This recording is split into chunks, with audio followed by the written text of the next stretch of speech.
Hope you guys can see this. All right, everybody.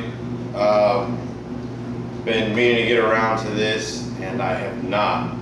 So luckily, I have a few moments. Let me turn on the light. Give me a second. I have a few moments to share my experience of having radial nerve palsy. I sustained this injury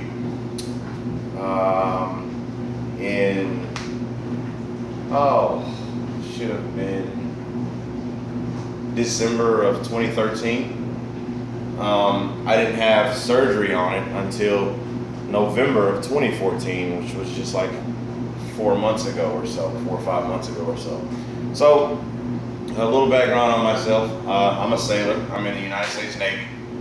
And when I sustained this injury, I panicked. And they call it a panic injury because, I mean, your wrist is like this. I mean, my wrist was like this for a year. You know, you never think it's going to be able to, be any good again. And, well, anyways, I just want to share my experience. So, they gave me a tendon graft. If you can see, that's where the injury occurred. And they put a tendon in there, or I'm sorry, a nerve graft. The tendon transfer was something else. But the nerve didn't reconnect fully all the way down, and it just didn't work out the way they wanted it to work. So the next option, after we realized that it wasn't going to be reinnervated, was to say, hey, there's a tendon transfer option. And I was skeptical about this. I didn't really want to do it, but hey, it was my career in the United States Navy we were talking about, and I had no choice really. So, thinking that the tendon transfer was going to mess me up even more, I had reservations. But I'm here to tell you, 4 months post-op, I love the results. There's the volar incision that that they do for the tendon transfer, and you get a smaller incision up here and one right here to put the palmaris longus to the EPL. So just a little bit of the results.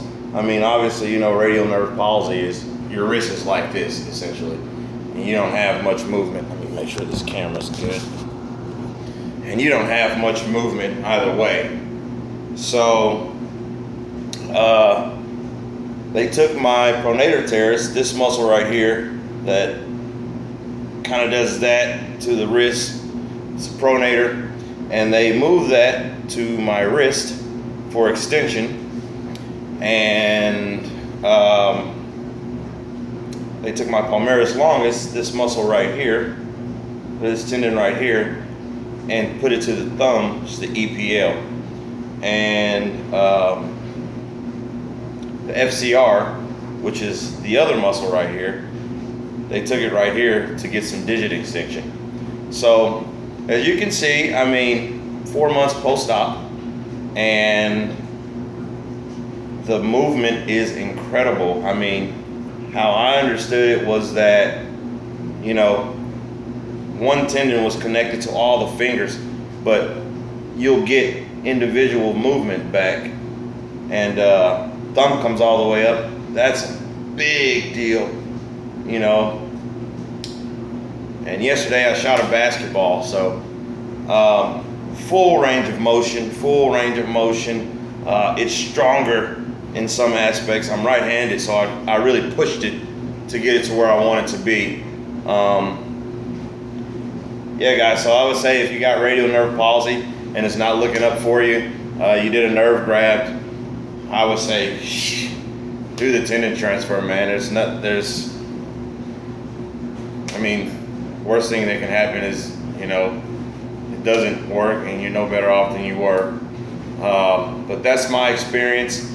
I did 2 months of physical therapy, but like I said, it was my right hand, so I really pushed myself to get it back. And so now I'm back, guys.